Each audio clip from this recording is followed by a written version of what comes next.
গর্ভধারণের একদম প্রথম দিকের সময়টা, তাই না? ওই অনুভূতিগুলো বোঝা কিন্তু বেশ কঠিন। তো আজকের আলোচনায় আমরা ঠিক সেই সব সূক্ষ্ম, অতি সূক্ষ্ম লক্ষণগুলো নিয়ে কথা বলবো, যা প্রায়ই আমাদের চোখ এড়িয়ে যায়। চলুন তাহলে শুরু করা যাক।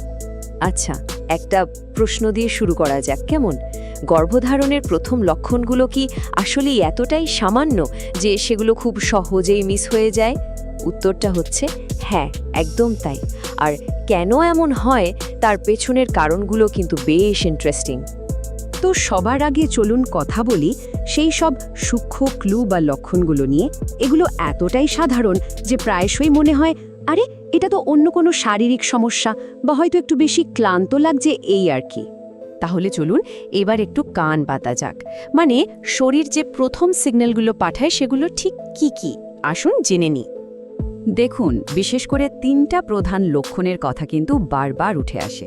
প্রথমটা হলো সামান্য একটু ব্লিডিং, এরপর অস্বাভাবিক রকমের ক্লান্তি, আর 3 নম্বরটা হলো মাথা ঘোরার মতো একটা অনুভূতি। এখন দেখুন, আলাদা আলাদা করে ভাবলে এগুলোকে খুব সাধারণ মনে হতেই পারে, তাই না? কিন্তু যখন এই 3টা একসাথে দেখা দেয় তখন কিন্তু এটা একটা বড় সড় ইঙ্গিত হতে পারে।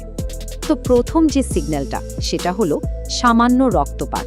এটা এতটাই হালকা হতে পারে যে অনেকেই এটাকে পিরিয়ড শুরু হচ্ছে ভেবে ভুল করে বসেন। মানে পার্থক্যটা বোঝা বেশ কঠিন। এরপর আসি ক্লান্তির কথায়। এটা কিন্তু এই সারা দিনের কাজের পর যে ক্লান্তি আসে সেরকম না, এটা তার চেয়েও অনেক বেশি। আর এই বাড়তি ক্লান্তির অনুভূতিটা এতটাই কমন যে খুব সহজেই এটাকে কাজের চাপ বা হয়তো রাতে ঘুম ভালো হয়নি এসব বলে চালিয়ে দেওয়া হয়। আর 3 নম্বর যে সিগন্যালটা শরীর দেয় সেটা হলো মাথা ঘোরার একটা অনুভূতি। মানে হঠাৎ করে মনে হলো মাথাটা হালকা ঘুরে গেল বা একটু ব্যালেন্স হারাচ্ছেন, এটাও কিন্তু একটা সম্ভাব্য সংকেত। আচ্ছা, ধরুন এই সিগন্যালগুলো খেয়াল করা গেল, এরপরের সবচেয়ে বড় প্রশ্নটাই হলো কখন টেস্ট করা উচিত। কারণ বিশ্বাস করুন, টাইমিংটাই এখানে সবকিছু। একটা নির্ভরযোগ্য বা অ্যাকিউরেট রেজাল্ট পেতে হলে কিন্তু সঠিক সময়ে টেস্ট করাটা খুবই জরুরি। কারণটা খুব সোজা, যদি খুব তাড়াতাড়ি পরীক্ষা করা হয় তাহলে কিন্তু ভুল রেজাল্ট আসার একটা বড় সম্ভাবনা থেকে যায়। তাহলে নিশ্চিত হওয়ার জন্য ঠিক কি করা উচিত? স্টেপ 1, ওই যে সূক্ষ্ম লক্ষণগুলোর কথা বললাম সেগুলোকে চিনে নিতে হবে। স্টেপ 2, নিজের মেনস্ট্রুয়াল সাইকেলের সময়ের দিকে খেয়াল রাখতে হবে।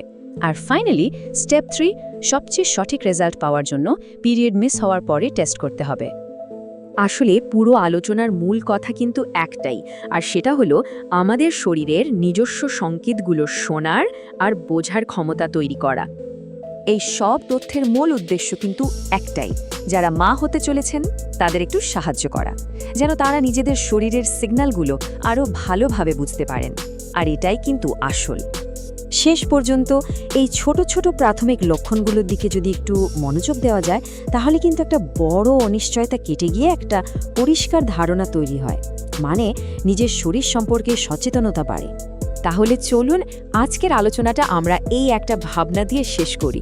নিজেদেরকে এই প্রশ্নটা করি, আমাদের শরীর আসলে আমাদেরকে কি বলার চেষ্টা করছে? একটু সময় নিয়ে ভাবার মতো, তাই না?